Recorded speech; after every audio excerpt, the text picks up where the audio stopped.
Bonjour, mon nom est Paulin Blaise Goethe, je suis président et fondateur de Stop Saying, Start Doing. Waouh! 5 choses que les gens avec une haute estime de soi ne font pas. Écoutez les amis, les personnes avec une haute estime de soi croient en leur capacité à faire des choses qui sont parfois impossibles, effrayantes. Ils prennent des risques. Si vous ne croyez pas en vous-même, pourquoi quelqu'un devrait avoir confiance en vous? C'est la raison pour laquelle je vous encourage très fortement et gentiment à améliorer votre confiance en mettant en pratique ces 5 points. Le premier point, ces gens, ils n'ont pas peur des conversations qui sont inconfortables. Les personnes avec une haute estime de soi n'ont pas peur de confronter les problèmes. À la racine, avant qu'il y ait, n'est-ce pas, des ramifications, ils savent que que les problèmes laissés sans solution peuvent devenir très rapidement, n'est-ce pas, cancérigènes à mesure que passent les jours, voire aussi des semaines et des mois. Ils préféreraient, n'est-ce pas, une conversation inconfortable, honnête et claire avec leur partenaire aujourd'hui que de balayer, n'est-ce pas, une vérité gênante qui va être mise sous le tapis. La deuxième chose, ils ne remettent pas les choses à plus tard. Voilà, les personnes avec une haute estime de soi savent qu'il ne faut pas renvoyer à demain ce qu'ils peuvent faire aujourd'hui parce que demain ne leur appartient pas du tout. Un bon plan exécuté aujourd'hui est meilleur qu'un excellent, n'est-ce pas, plan exécuté une journée plus tard. Pour eux, il n'y a pas de bons moments ou bien de bonnes occasions. Ils savent avec expérience que très souvent, ces réactions sont fondées sur la peur du changement. Ils prennent des mesures au bon timing parce que c'est là que les progrès se produisent. Et la troisième chose, le manque de ressources n'est pas un obstacle à la réalisation de leur projet. Les personnes avec une haute estime de soi peuvent utiliser toutes les ressources qu'elles possèdent.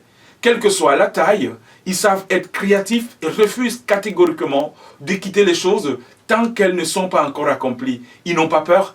Ils n'ont pas peur pas du tout des revers, mais se concentrent constamment plutôt à la recherche d'une solution. Et la quatrième chose, ils n'évitent pas de faire l'impossible et ne se comparent pas aux autres.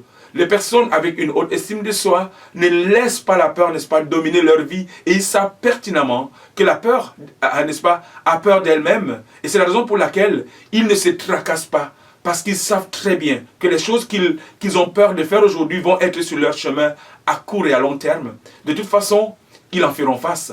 Ils savent qu'ils ne doivent en aucun cas se comparer aux autres. Leur leitmotiv est de ne pas, n'est-ce pas, se comparer à quelqu'un d'autre, à un autre individu, qu'à la personne qu'ils étaient autrefois.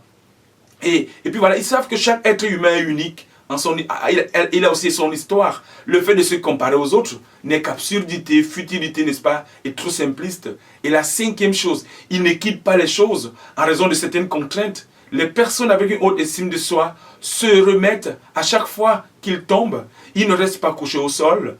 Ils savent très bien que l'échec fait partie de la réussite. C'est une partie inévitable du processus de croissance. Dans le jargon des services secrets, ils font de la filature afin de trouver quelques indices ici et là qui révèlent parfois telle ou telle approche qui n'a pas fonctionné. Après avoir motivé leur plan, ils tentent à nouveau, jamais ils n'abandonnent et ils finissent toujours par réussir.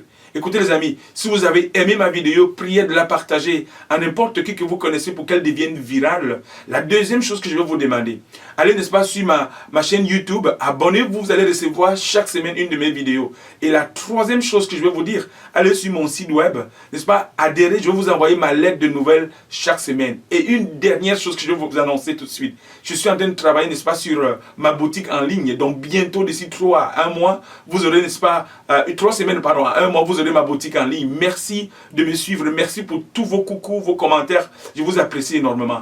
N'est-ce pas? Arrêtez de souhaiter. Commencez maintenant à faire ce que j'appelle passer à l'action. Merci et à bientôt. Ciao.